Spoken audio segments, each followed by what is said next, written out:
The Crew 2 is 7 years old, originally releasing on the 29th of June 2018, so it seemed like a perfect opportunity to hop back in and, well, remember some of the most iconic and memorable races and things. If you enjoyed today's video, don't forget to like and subscribe if you haven't already. And with that, on with the video.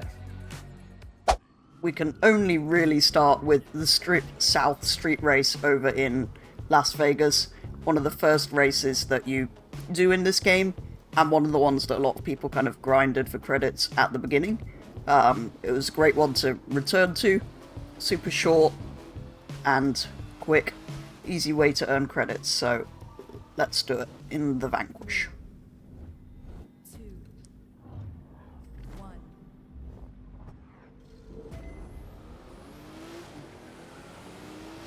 I should explain I have barely any cars and vehicles in this game, because I originally played it on an Xbox One, and you can't transfer the save.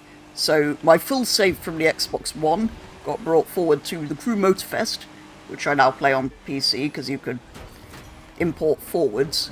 But then I'm left in this weird situation where the Crew 2 has nothing, because the save from... yeah. I do remember this route well, but it would help if I could remember how to drive. What's boost? Ah, A. Everything's on default controls and automatic gears on this game, because I think remapping wasn't really as much of a thing as it is in Motorfest, which I've completely reconfigured everything on, so this might take a minute to...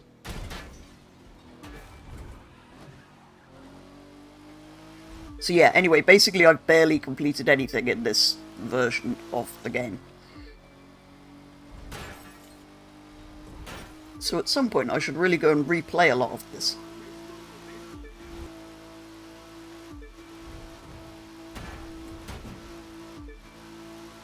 This is part of the reason why this route was so good for repeating, as there was lots of shortcutty bits, particularly through that first sector.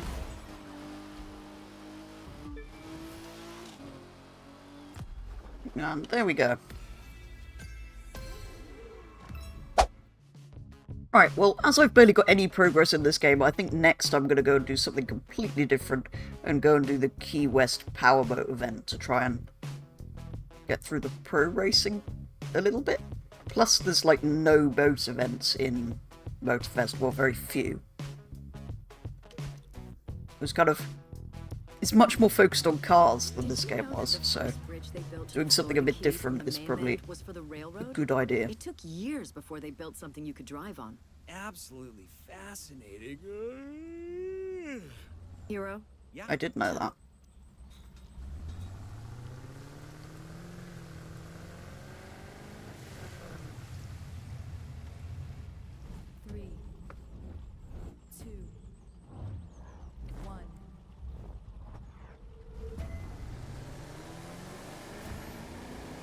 You're a winner. I believe that.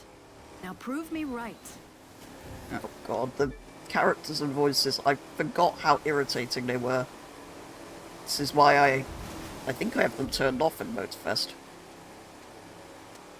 As cool as Motorfest is, and as much as I love that game, I do kind of miss having the whole of America to play with.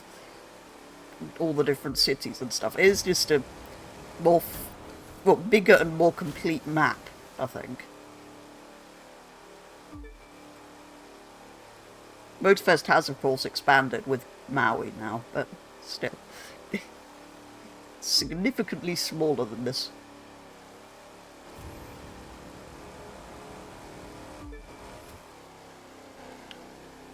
It will be interesting to see if with the Crew 3 or the Crew 4 or whatever the next game is, whether they come back to the US or not.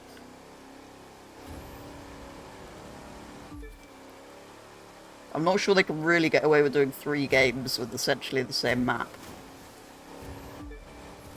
But maybe they will.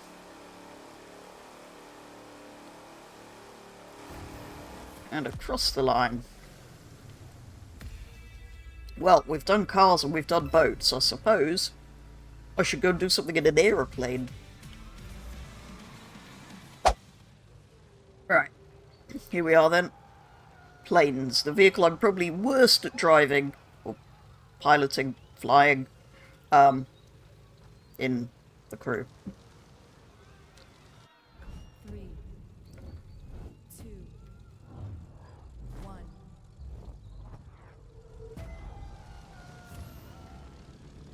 Right, what do I have to do? Go vertically upwards.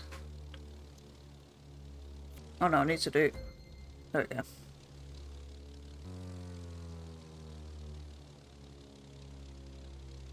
Do a loop.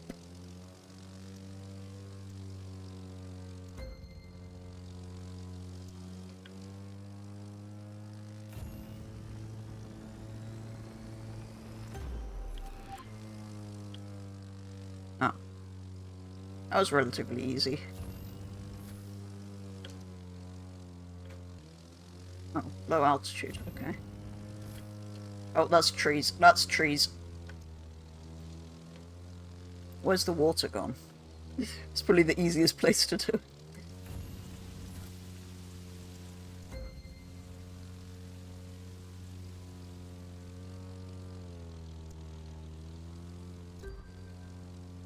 I was a little bit close to the water to do that. Oh, do I need to do it again? Oh, 5.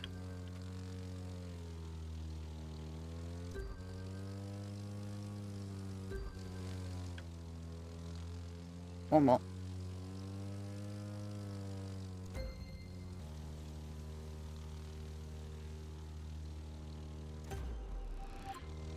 You must have been practicing to get a score like that.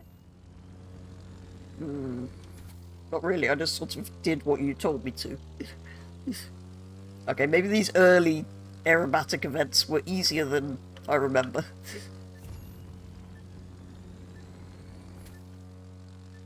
I seem to remember they got more challenging than that later, though. Ooh, looping. Why is it telling me that when I've already reached the time limit?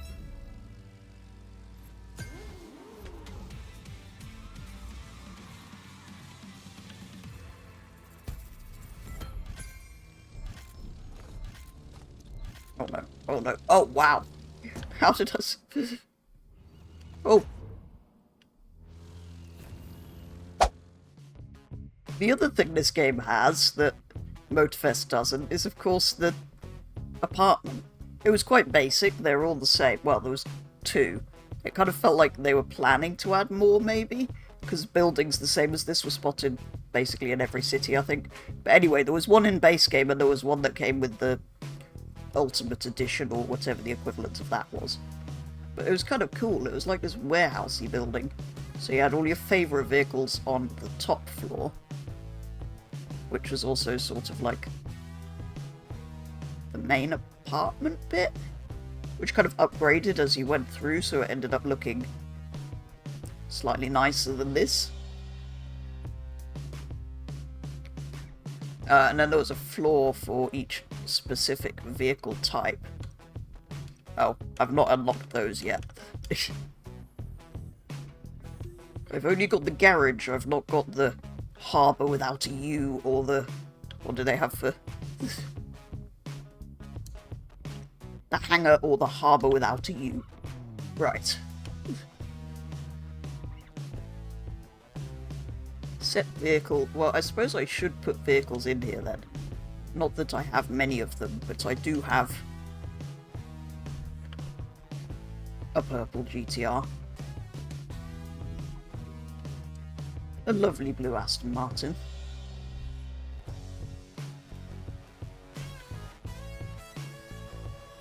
Oh, I was thinking it was the other side of the elevator, but in early game, apparently not, but we could put the Mustang there.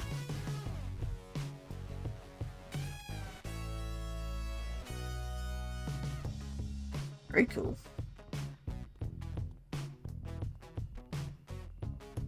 Although I think the Aston should be...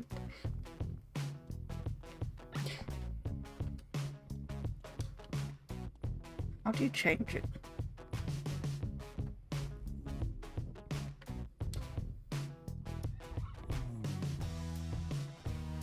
Ah, and then put the Mustang over here. I can't just place vehicles in a garage. It always has to... Actually, I can put the two Fords at the back. Anyway. No, because I basically want my road cars. I want my Aston at the front, of course.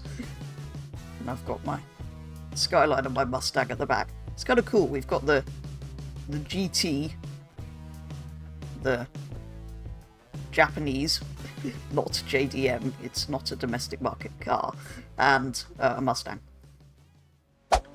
There's one final thing though. I'm going to see what this is with the drivers wanted, because I don't think... I never did these.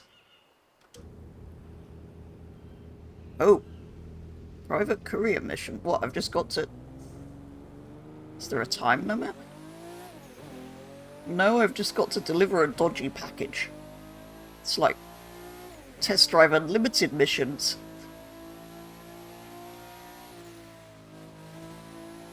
I see, so all I have to do is drive 3 miles. And it's still kind of a cool idea, it gives you a purpose to drive somewhere. What? Why is there a random trailer there? So yeah, I never did any of these. These are kind of the later missions. They added so much to this game that it's kind of hard to keep up with it all. So by this point I don't think I was really playing it very much. Which is a shame, because there were some cool new missions like these. I think there was taxis and limousines and things as well, which is why all of those cars got added.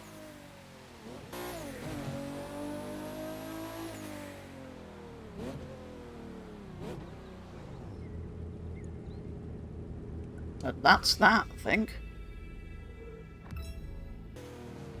Which probably means that's the end of our annual revisiting of the Crew 2. And luckily, unlike the Crew, they've confirmed that, well, this game and Motorfest are going to be kept in a working state forever. Hopefully, once the servers and stuff are all gone, they should still be playable. So we can come back every year and probably do exactly the same races. But anyway, it's good to come back and play it, even if the controls haven't been remapped on this version and I don't have any saves and all of that. It's interesting to come back and remember the Crew 2. Anyway, that is going to be all for today's video. Do let me know your thoughts on the Crew 2, if you're still playing it, whether you've not played it for a while. If you haven't, I'd recommend returning to it, just for a bit of fun. That's going to be all for today's video, so thank you very much for watching, and I'll be back with the next one very soon.